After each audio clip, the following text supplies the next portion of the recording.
नमस्कार दोस्तों, आपका स्वागत है हमारे इस चैनल में। आज हम सुनेंगे भगवान कृष्ण के द्वारा राक्षस बकासुर का वध। जैसा कि हम सभी को ज्ञात है कि मथुरा से राजा कंस ने अनेक प्रयास किए जिससे बाल कृष्ण का वध किया जा सके, किंतु वह अपने प्रयत्नों में सफल नहीं हो पा रहा था।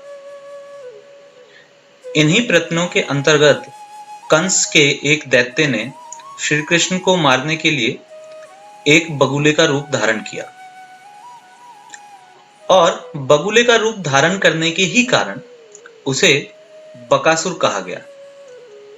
एक दिन दोपहर के पश्चात का समय था और श्री कृष्ण दोपहर का भोजन करने के पश्चात एक वृक्ष की छाया में आराम कर रहे थे और उन्हीं के सामने उनकी गाय चर रही थी और भगवान के कुछ ग्वाल बाल मित्र यमुना में पानी पीने गए।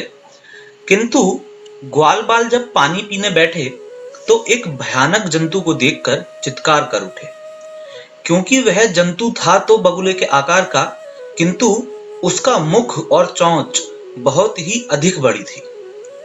ग्वाल बालों ने ऐसा बगुला अपने जीवन में कभी नहीं देखा था। ग्वाल बालों की चित्कार सुनकर बाल कृष्ण उठ पड़े और तुरंत उसी ओर दौड़ पड़े जिस ओर से चित्कार आ रही थी। बाल कृष्ण ने यमुना के किनारे पहुंचकर उस भयानक जंतु को देखा। वह अपनी लंबी चोंच और विकराल आंखों लिए गुड़ मुड़ाकर पानी में बैठा था।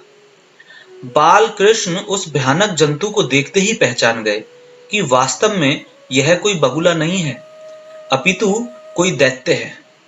उनकी रगों में विद्युत का प्रवाह संचारित हो उठा।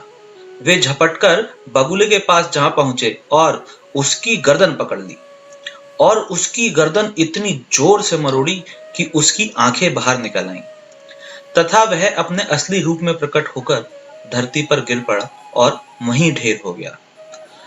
और जब ग्वाल बालों ने बगुले के रूप में एक भयानक राक्षस को देखा तो उन्हें बड़ा ही आश्चर्य हुआ। सबसे अधिक आश्चर्य तो इस बात पर हुआ कि उनके साथी कन्हैया ने उस राक्षस को किस तरह मार डाला।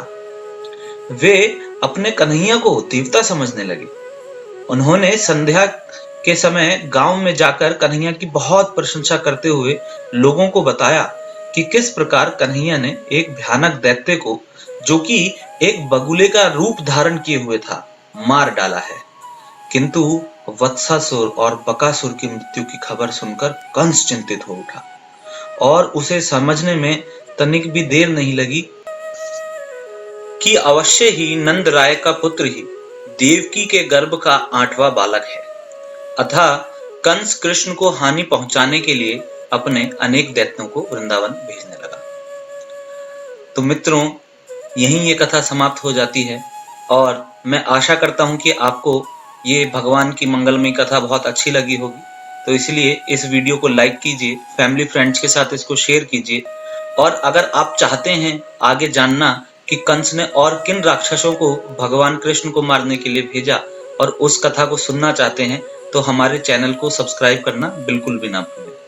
और अगर आप कोई और कथा भी भगवान कृष्ण से संबंधित सुनना चाहते हैं तो अवश्य ही हमें कमेंट करके बताइए। इस वीडियो को अंत तक देखने के लिए आप सभी का धन्यवाद।